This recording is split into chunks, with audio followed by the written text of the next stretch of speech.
Ano daw patindog daw? Ha? Diyan na. Apa?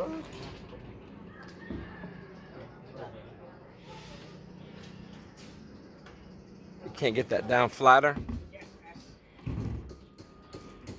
That one on that elbow over there can be cut as short as you can get it. Yeah.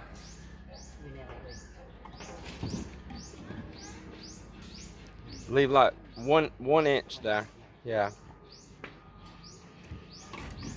So we can get that one turned down. I don't want it turned way up like that. So I really complicated things for Joel today. His first day back, he's cussing me. He's cussing. Man, this dude's punishing me. Because I hadn't changed all of this plumbing right in here, a bunch of fittings. He was working on some of it, and then I added something again because I didn't like just an elbow coming on that turn right there. I wanted another vent stack coming on off of that. We have one over there already. I wanted another one here. And those vent stacks, not only they let it breathe and get air, but also it gives you an access to get in there and flush it or get a clog out if there's ever one. And on top of that, this can go up in the middle of this column. So this vent pipe here, I wanted it to go all the way up this column to the roof deck. And I told him that would give me an access for a drain over there if I ever wanted to have some kind of item on the roof that needed a drain. What if we decide we want a washing machine up there instead? Guys continuing to bring steel up right here because we're about to start tying the grid up here.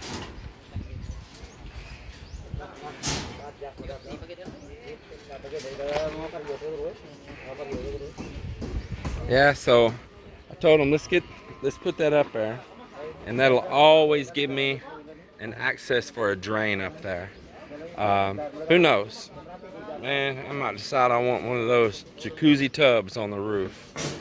I might decide I want to make me a hot tub on the roof someday. Or anything.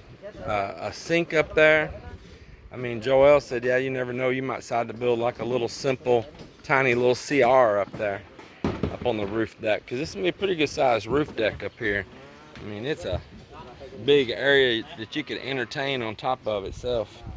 Without a doubt. So said, you know, he agreed 100% what I was saying. I said, you think you can make it happen? Because we got a lot of tight areas to work inside the steel. He said he could, and he's doing it. But it is a little bit of a challenge, I'm not gonna lie. It's a challenge. Because you're having to work inside those stirrups. But once it's in there, it's in there.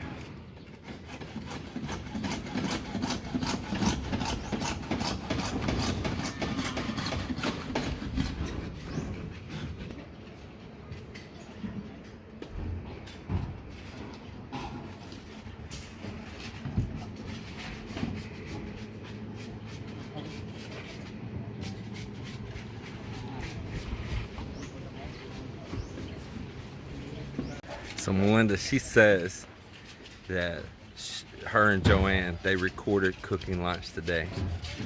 They told me after they did it, and she said she's gonna share the video to me. So for me to edit for her, because she's not up to snuff on that yet, you know. So she could get there though. Melinda's smart. Anyway, she said she's gonna give me the video. We're gonna see, and let's see what they made. I'm not sure if it'll be in this same day's vlog or not, but or make one of its own, but let's see what they come up with. Put my cap on. That's hot on my head up there.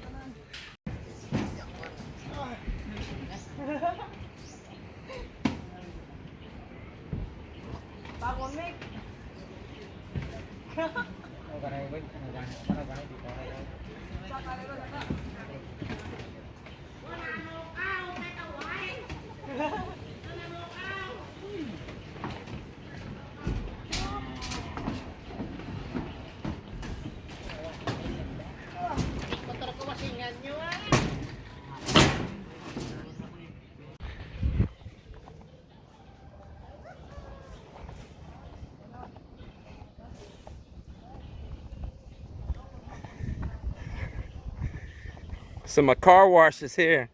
What's up, car wash? Working at the car wash, yeah.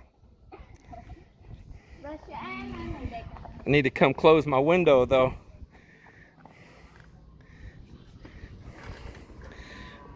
My neighborhood car wash. I think that little bull's wanting some water. Melinda's dad will probably be here soon.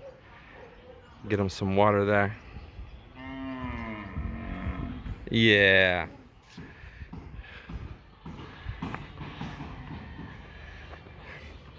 I got another load of cocoa lumber.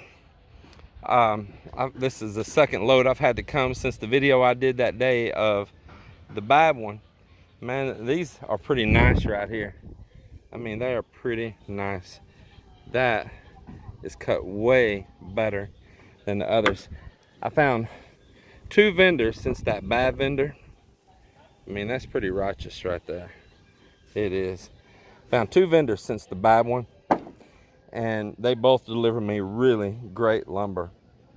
Now, I don't expect it to be perfect without blemish. It's cocoa lumber. I'm a realist. Of course, you know what these spots are right here. If you don't know, you see that. There's another. That's where they cut their steps in to walk up those coconut trees. And of course, then when they mill the lumber, if it's out towards the outside of that tree, it's going to leave one of those places where they've cut them in a step before climbing those trees. So I expect those things. I'm not dumb to that. It's about it being the proper dimension here. You see, that's a proper dimension. It's straight. It's a good cut. They ripped it with a good fence on their blade to run down through there. This is somebody that takes pride in their work.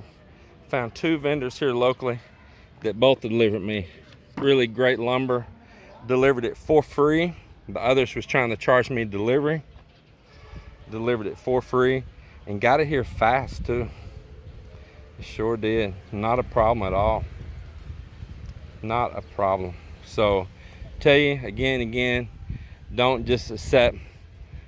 Just don't accept bad. Just don't accept it.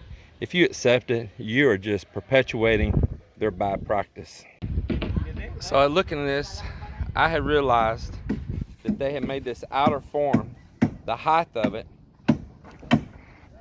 the same height as our floor inside. Our floor is going to start right there where you see this rebar sticking up. That's the house on the walls, and then the house on the inside. Well, I realized they had shot this. They had shot this to be the same level concrete outside as inside. I realized when he pulled the string right here, and I said, hey man, where's the difference in the height of the floor? Because I wanted that lower out there. And that's when I said, oh man, y'all made it all the same all the way across. So nevertheless, I told them, oh, that's simple enough. Just like when I do concrete work back in the US, we'll just put a 2x2 on the inside because that is exactly the drop that I needed. So they were just going to pull a nylon string. That's what they do always here in the Philippines. They pull these nylons. But I notice sometimes when they're pouring the concrete, if the nylon gets just a little bit high right here setting on top, even though they're snapping it and checking it, if it gets just a little high over here and it's resting, that nylon moves so easy, see? That then it's gonna maybe get a rise in it and the concrete's gonna start getting off. And I said, you know what? I want you to do it just like I do in the US. I want you to go around and hammer in a 2x2 all the way around that outside perimeter and just pour underneath it. We do that so much in the U.S. Just pour underneath it. I don't have to worry about a nylon moving. We'll pull the coconut lumber back loose later. We're always going to be using it here somewhere.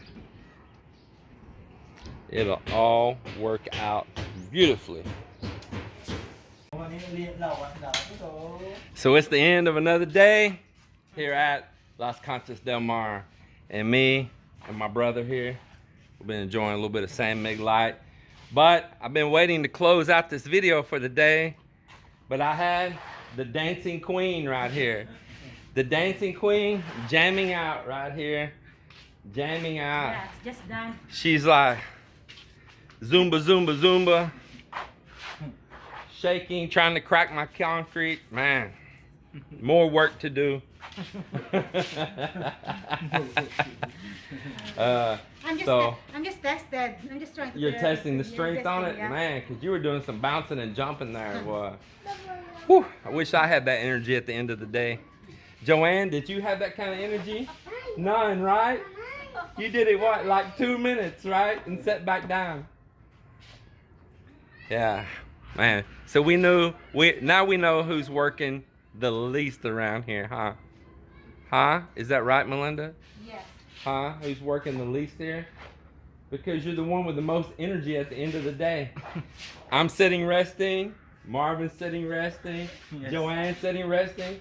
And Melinda's up bouncing like a bunny rabbit. But you know what? I must say, because I'm so energetic. Even since I woke up, I already been going, you know. So, full of energy. I'm like, really? Right at the time I need to close out the video for the day, and you're gonna turn on the freaking jams. Well, let's look around here and see what's going on. We just enjoy life here. Just go with the flow. That's what everybody needs to do. Enjoy life, man. I tell you what. I try to get all religious or anything like that. But you know, there's a lot of good information in the good books. And some wise people that try to pass information along to us, you know. And say that our lives are nothing mere but a wisp of smoke in time. So any of you out there that follow the books, you're gonna know that, right? So I know you all say I overbuild everything. Well, maybe I do. But this is gonna be the base steel under my staircase. Because I want the staircase to stand the test of time. So that's the base of it right there. Of course, we'll tie some other steel into the steps as we go up.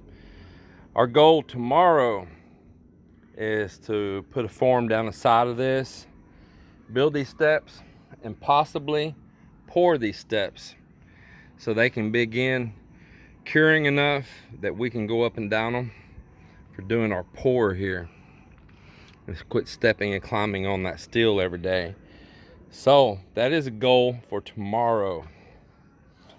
Also a goal for tomorrow is right here. See all this plumbing parts here? We have pulled some nylon strings. We have wrote and with pencil all on this floor and marked everywhere every piece of plumbing has got to go. So Joel and I did that at the end of the day today. We've got it all ready. We made sure in the inventory we got all the parts we need. So that right there will be done tomorrow. As well, they put the cocoa lumber in all the way around on this little edge right here to drop down the concrete 2 inches lower on the outside right here than what it's going to be right here at the walls. So we got that in, and I'm glad I caught that they had built those forms 2 inches too tall. They had went off of what the slab height was going to be on the house inside, but that's not the height for these little balconies out here. There's going to be a drop down. So I'm glad we got that caught and we got that taken care of. Let's walk on across over here, get underneath the tarp. And we're over here. They tie these little ugly tarps everywhere because it is hot and they're trying to get out of the sun. But let's get this ugly tarp out of the way. They got a beam built right here at the end. This is the final part of that here at the end of the house. And they got this made. And this beam is a little bit of a slant because I tied it into that column right there. And that plumbing you see right there is temporary for my water tank that's going to have to be moved. So we're going to leave it there for the moment. But eventually I'll have to close off that valve and cut that pipe before we do the pour and move it out of the way. So for tomorrow, I'm gonna have them right here where this little drop down is. This is where our kitchen will be. So tomorrow, right here, I'm gonna have them drilling across into the front holes to set rebar in, to set steel. I want to address something else that's come up multiple times. Many of you know that I own some drones, a couple of drones. And you're like, why have you not shot drone footage? Would you please shoot drone footage from over the top of your house? Well, I thought about that, and I actually flew the drone up one day, and I did that. But you know what? You can't see nothing because we have massive tarps all over the top of this everywhere. It's tarpaulins because we're trying to get away from the sun. We're trying to get away from the rain. Now, it sounds great, and I would really like that. I really would. I think it would be some beautiful shots. Anyway, there was a lot of progress today. Even though to some of you it may look like nothing much changed, I'm telling you, it's those little things. Like I said, it's easy to build a TV cabinet. The work is in making the parts for that TV to function. So just remember that. Well, I'm gonna close this day out. I'm gonna go back down and tell my wife she can turn the music back on and just sing and dance to her little heart's content. And I appreciate you all watching and following us. And it won't be long. It won't be long until you're gonna see a massive pour take place. We are preparing for it. And I'm excited. Everyone take care. God bless, and remember always, let the ones that you love know that you love them.